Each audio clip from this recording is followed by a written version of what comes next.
Hello दोस्तों, आप सभी कैसे हैं। मैं उम्मीद करता हूं कि आप सभी कई बहुत ही बढ़िया होंगे, बहुत ही ज़बरदस्त होंगे। दोस्तों, आज हम लोग सॉल्व करने वाले हैं झारखंड जेएसएससी सीजीएल का कंप्यूटर का प्रैक्टिस सेट नंबर दूसरा को। इससे पहले दोस्तों हम लोग एक सेट को ऑलरेडी कवर कर चुके हैं। तो चलिए हम जल्दी से आज का प्रैक्टिस सेट को शुरुआत करते हैं।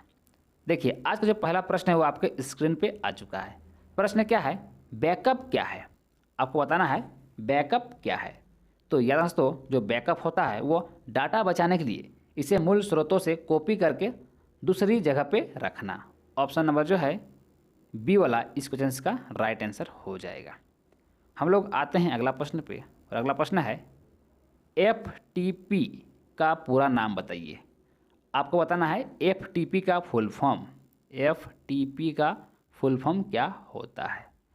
तो यहाँ दोस्तों इसका जो फुल फॉर्म होता है वो होता है file transfer protocol. File transfer protocol option number जो है डी वाला राइट आंसर हो जाएगा।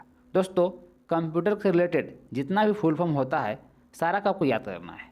आपके एग्जाम में फिक्स है एक या दो प्रश्न फुल फॉर्म से पूछेगा ही पूछेगा, ठीक है। तो आप लोग सभी को याद कर लीजिएगा। नेक्स्ट हम लोग आते हैं अगला प्रश्न पे। अगला प्रश्न है एक सामान्य हार्डवेयर पोर्ट नहीं है।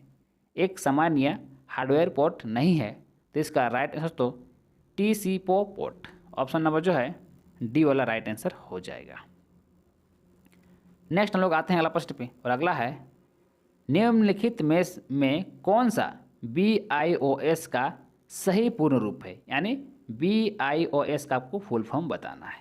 तो इसका जो फुल फॉर्म होता है दोस्तों वो होता है basic input output device. Option number जो है सी वाला राइट आंसर हो जाएगा। और दोस्तों, अगर आपको इस वीडियो का PDF चाहिए तो आप मेरा टेलीग्राम ग्रुप में जुड़ सकते हैं।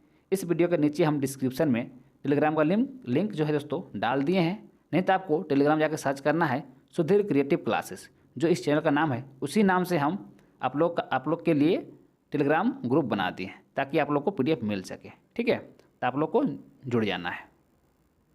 आइए हम लोग आते हैं अगला प्रश्न। अगला है 5 नंबर। देखिए, सर्वप्रथम एप्पल कंप्यूटर कौन सा था।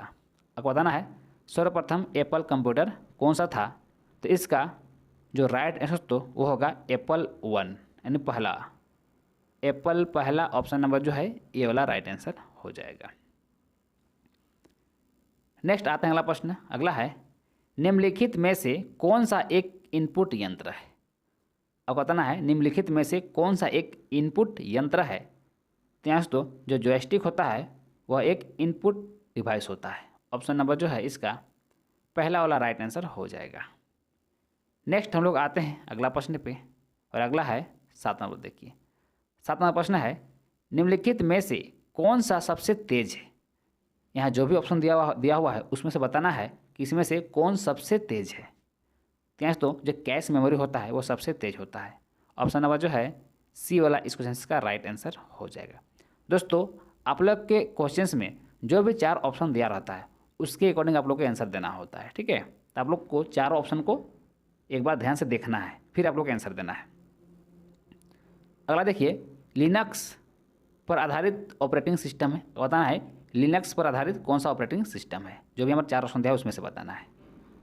तो यहाँ तो इसका जो राइट आंसर हो जाएगा इसका ये सभी हो जाएगा ना। यहाँ जो भी ऑप्शन है सभी हो जाएगा। ऑप्शन नंबर जो है डी वाला इसका राइट आंसर हो जाएगा। उबंटू, फेडोरा, डेबियन ये सारे दोस्तों ऑपरेटिंग सिस्टम पर आधारित होता है, ठीक है। नेक्स्ट लोग आते हैं अगला प्रश्न। अगला है 9 नंबर। असेंबली भाषा है एक क्या है।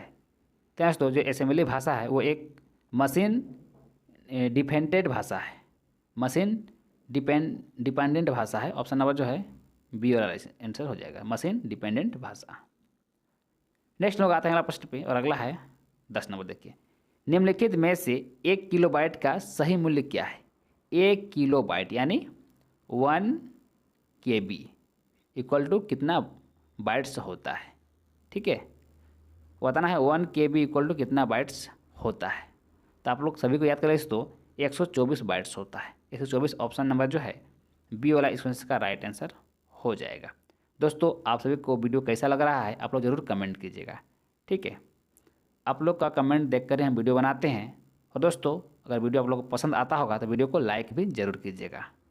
इससे हमें वीडियो बनाने में मोटिवेशन मिलता है। ठीक है, देखिए अगला नंबर प्रश्न क्या है। बॉन्ड की इकाई होती है, बॉन्ड डैश की इकाई, मतलब जो बॉन्ड होता है किसकी इकाई होती है। त्यास तो ये जो है डाटा हस्तांतरण दर की इकाई होती है। ऑप्शन नंबर जो है डी वाला राइट आंसर हो जाएगा।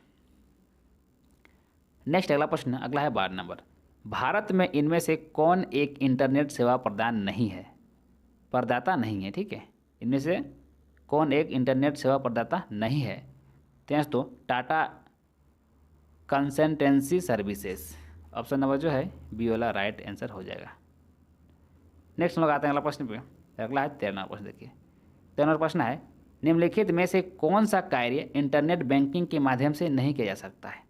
कौन सा कार्य इंटरनेट बैंकिंग के माध्यम से नहीं किया जा सकता है। तो खाते से नकद निकालना है, ये इंटरनेट बैंकिंग के माध्यम से नहीं किया जा सकता है। ठीक है, खाते से नकद निकालना। ऑप्शन नंबर जो है बी वाला राइट आंसर हो जाएगा। नेक्स्ट अगला प्रश्न, अगला है देखिए 14 नंबर प्रश्न। प्रश्न तो निम्न कथनों में से कौन सा कथन गलत है। कौन सा कथन गलत है दोस्तों, ये आपको बताना है। ठीक है, चलो देखते हैं कौन सा कथन गलत है। पहला है ईमेल आईडी में रिक्त स्थान नहीं हो सकते, बिल्कुल सही है। ईमेल आईडी में रिक्त स्थान तो होता ही नहीं है। ठीक है, अगला है आप एक ही पर्सनल कंप्यूटर पर का उपयोग करके 3 से अधिक ईमेल आईडी नहीं बना सकते, ये तो गलत है।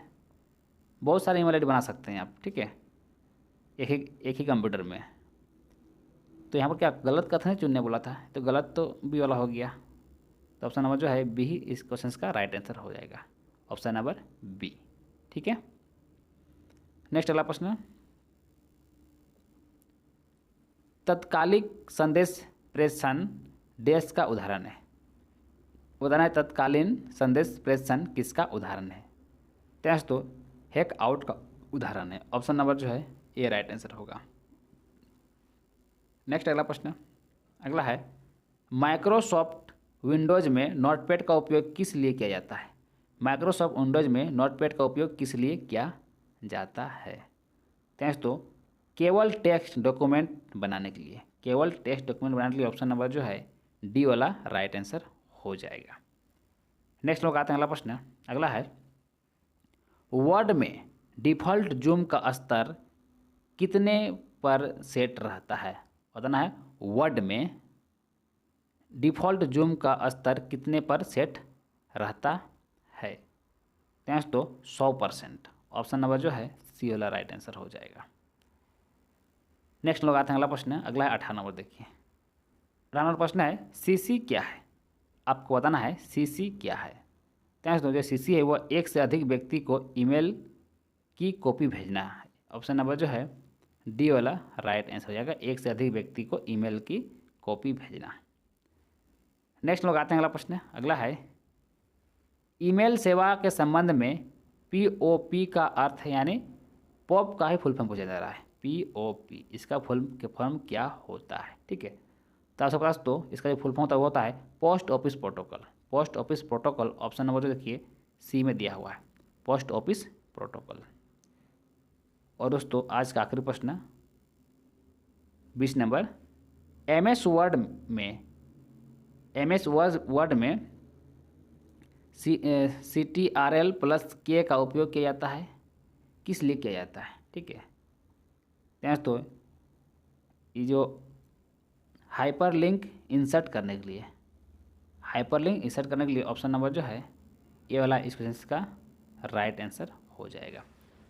दोस्तों हम उम्मीद करेंगे कि ये प्रैक्टिस सेट आप सभी को बहुत ही अच्छा लगा होगा। अगर ये प्रैक्टिस सेट आप सभी को अच्छा लगे तो वीडियो को लाइक जरूर कर दीजिएगा, और मेरे चैनल में आप पहला बार आए होंगे तो चैनल को जरूर सब्सक्राइब कर लीजिए। ठीक है दोस्तों इधर लाइट का प्रॉब्लम होने के कारण हम वीडियो को थोड़ा सही टाइम पर अपलोड नहीं कर पा रहे हैं, लेकिन मैं कोशिश करूँगा कि जैसे ही लाइन थोड़ा क्लियर हो जाएगा और मैं अपने टाइम पर वीडियो को अपलोड कर दूँगा। ठीक है, तो आप लोग घबराना नहीं है, आप लोग को चैनल पे बने रहना है। आप लोग को पर डे जो वीडियो का हम वादा किए वो मिलेगा। ठीक है, भले ही लेट हो जाए लेकिन आप लोग को मिलेगा। तो चलिए दोस्तों मिलते हैं नेक्स्ट वीडियो में, तब तक के लिए थैंक यू, जय हिंद।